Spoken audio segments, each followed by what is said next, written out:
పురాణాల ప్రకారం సర్పదోషం ఎలా ఏర్పడిందో మీకు తెలుసా? పాండవ వంశానికి చెందిన పరీక్షిత్ మహారాజ్ ఒకరోజు వేటలో దాహంతో శమీకి మహర్షి ఆశ్రయానికి వెళ్ళాడు. ఆ సమయంలో మహర్షి మౌనవ్రతంలో ఉండడంతో రాజుకు సమాధానం ఇవ్వలేదు. దీనితో కోపగించిన పరీక్షిత్ ఒక చచ్చిన పామును మహర్షి మెడపై చుట్టి వెళ్ళిపోయాడు.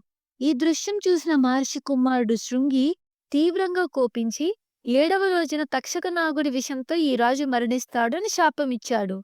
శాపాన్ని తెలుసుకున్న పరీక్షిత్ గంగానది తీరంలో భగవంతుని ధ్యానంలో చివరి రోజులు గడిపాడు. ఏడవ రోజున తక్షక నాగుడు కాటేయడంతో పరీక్షిత్ మరణించాడు. తండ్రి మరణంతో దుఃఖించి కోపగించిన జనమేజయ మహారాజు ప్రతీకారంగా సర్పయాగం ప్రారంభించాడు. యాగబలంతో వేలాది నాగులు అగ్నిలో పడిపోయాయి. చివరకు ఆస్తిక మహర్షి ప్రార్థనతో జనమేజయుడి యాగాన్ని ఆపించాడు.